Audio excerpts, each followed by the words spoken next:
This large, beautiful plant behind me here is the Philodendron Splendid. I've had it for almost exactly 2 years. I bought it in July of 2022, just as a smaller cutting. I think it had maybe 2 or 3 leaves. Over the last couple of years, it's gone through a variety of different transitions. I did have it on a plank system for a brief period, but it never really did well just because those aerial roots. I found philodendrons, they don't attach to wood very easily. But the game changer for this plant was when I placed it on a THICCLY moss pole system. I've had this channel now for a couple of years, and in my earlier videos I did prefer the wood plank method to get larger leaves. The plant would latch on to the wood support system with its aerial roots, and each new leaf would size up as it grows up the plank. Now, I really didn't like the moss pole for a couple of reasons. One, it was fairly expensive to purchase. And make as well. And then the maintenance of it, you had to keep basically the moss pole damp at all times. Otherwise, the roots just wouldn't be encouraged into growing into the moss. I did use those DIY round moss poles where it was open to the air 360 degrees. Those really didn't work for me in my environment just because I live in a very dry area of Canada. And whenever I would water those DIY moss poles, they would basically dry out in a day. So it really wasn't effective for me. Like I said, the game changer was when I used those THICCLY plastic moss poles. Basically, the only area that is open to air is the front and obviously the top. They stayed damp longer, which is perfect for my environment, and they are super simple to set up and basically install.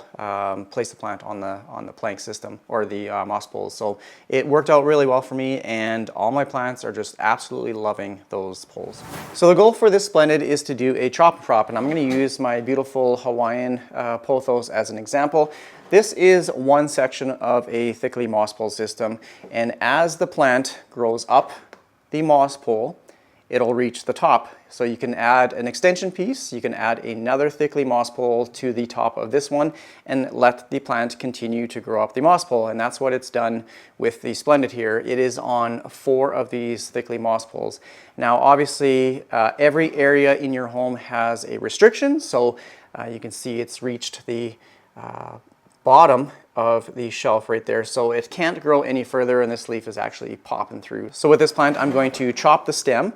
So I'm going to cut it at one of the junction points of the moss pole, and then you can take the top section and place it back in the soil, and that way you can continue to grow the plant up these moss poles and take the top section and just continuously doing that, and that's how you upsize or continue to upsize the leaves when you outgrow the moss pole. The reason why this works so well is because the moss pole is essentially an extension of the growing medium. So you will have roots that grow into the moss pole, which will obtain soil or moisture like water and nutrients from the moss as well as the soil. And the thing I like about moss poles in particular, or using moss poles compared to wood planks, is generally you can keep your plant in a smaller pot like this because it doesn't solely rely on the roots in the pot when it's growing on a wood plank to support the plant.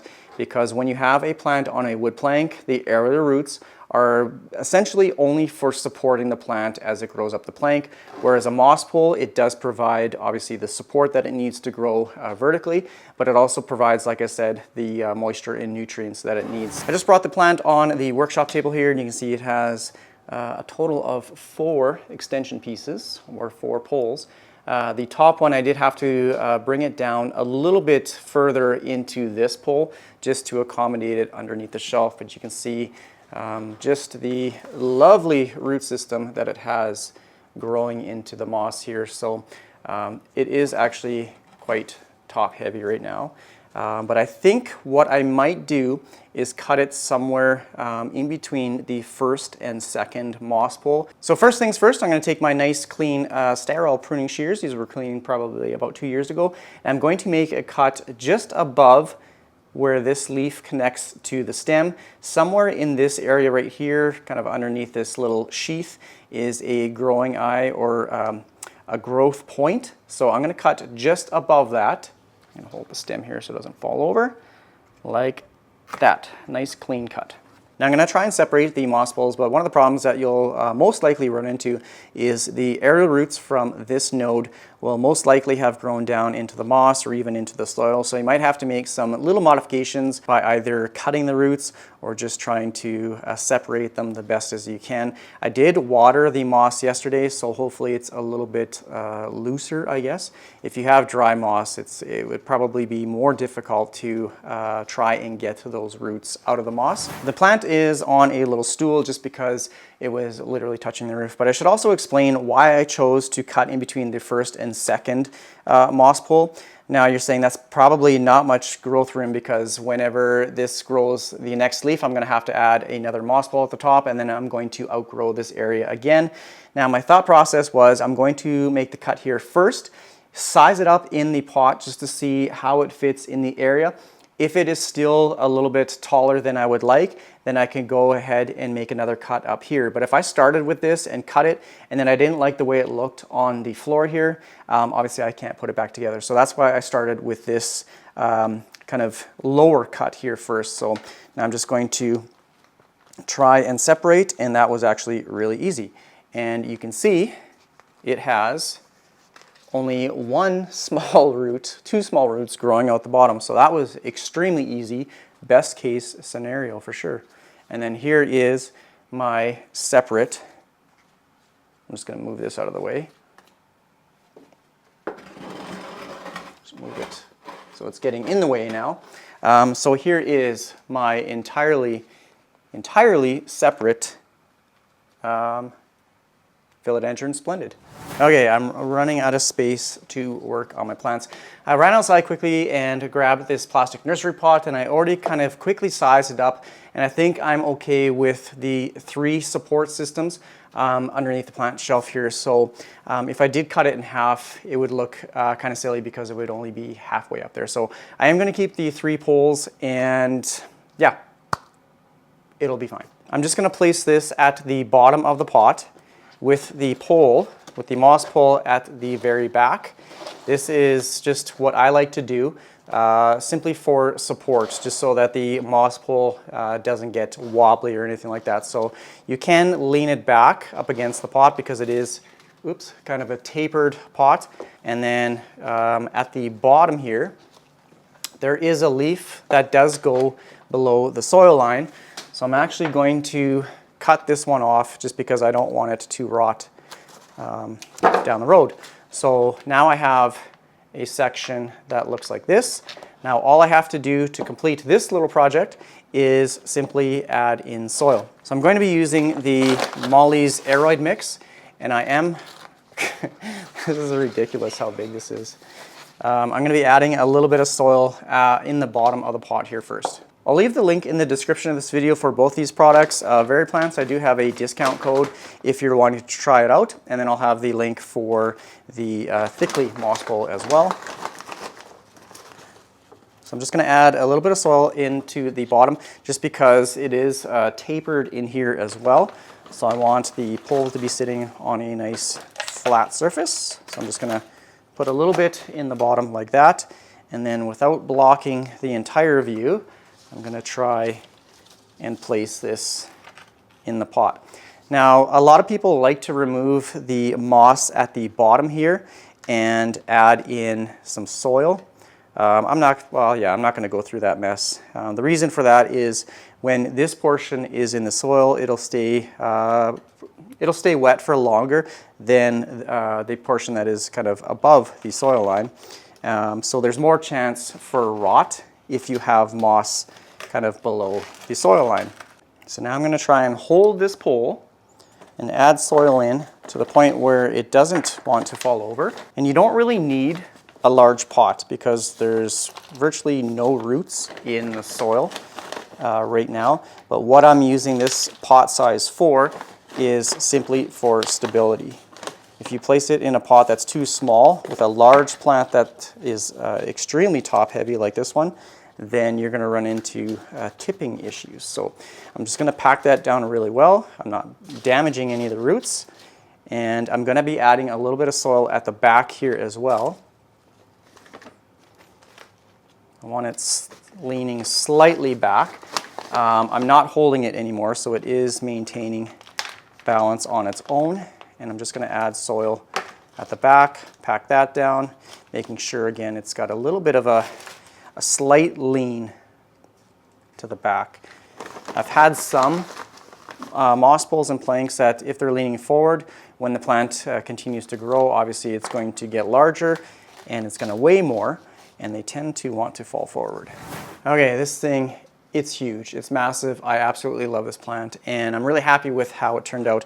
Now, one of the things to be cautious of is, and in my experience when I've done previous chop and props, is the plant will probably not put out a new leaf for quite some time just because it is focusing mainly all its energy on root development. So it's going to establish a root system large enough to not only sustain this plant long term, but to produce new growth. So it needs a root system of a certain size in order to take up water and nutrients to start to develop a new leaf. So that's why I waited until the last leaf fully emerged and unfurled, is because now it's probably not going to put out a leaf for a little while it focuses all its energy on root development. Or I could just be completely wrong about that, and this plant might say I have enough roots in the moss and it'll put out a new leaf whenever it wants. So yeah, here's the plant at its current height.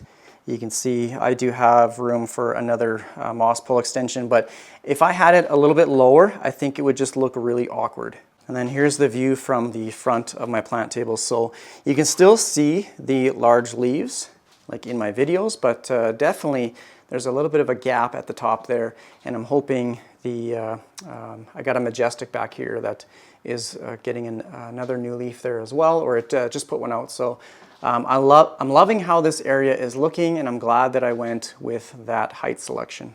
And then here's the mother plant. And yeah, like I said, I don't know what I'm going to be doing with this plant yet. I'll probably continue to let it grow. And you can see right here, this little nub, this little bump, is the growing eye or growth point. So it will get a new stem. It won't grow from here.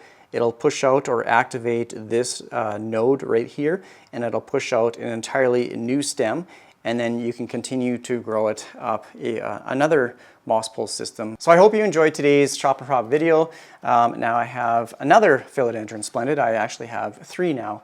This one back here, the mother plant, and then I do have one just off to the side over here. I am growing it in the VeryPlants aeroid mix instead of moss, just to kind of trial that as well. Actually, I'm gonna go get it and show you. Okay, so here is my aeroid mix Splendid, and I just went to go over to get it, and I noticed a little bit of streaking on the leaves, and that's consistent with thrips, and sure enough I did find a thrip on the leaf. So I'm going to look this one over very, very thoroughly, and then it's going to get a spray treatment here as well. With this one, I haven't noticed really large roots growing into the aeroid mix. I've been trying to keep it as damp as I can, but I find that the soil dries out much faster than the moss. There definitely are roots growing into the mixture here, and as you can see, it is sizing up here as well. So I guess it's just what you prefer, whether it's an aeroid mix or moss, that kind of thing. So each method will be different for you in your environment. I guess just choose what is easiest and suitable for you. My growing conditions are probably greatly different than yours. So yeah, there's no one right way to grow a plant, and that's why I like doing these kind of experiments on this channel, is just to find out what works best for me in my environment. So I'm not saying moss is the best way, or wood planks, or even this aeroid mix. Just trial different methods and see what works for you. But I think that's gonna be pretty much it for this video. I hope you found it useful and informative. And yeah, thanks for watching all my videos. Appreciate the support. Take care, everyone. Bye.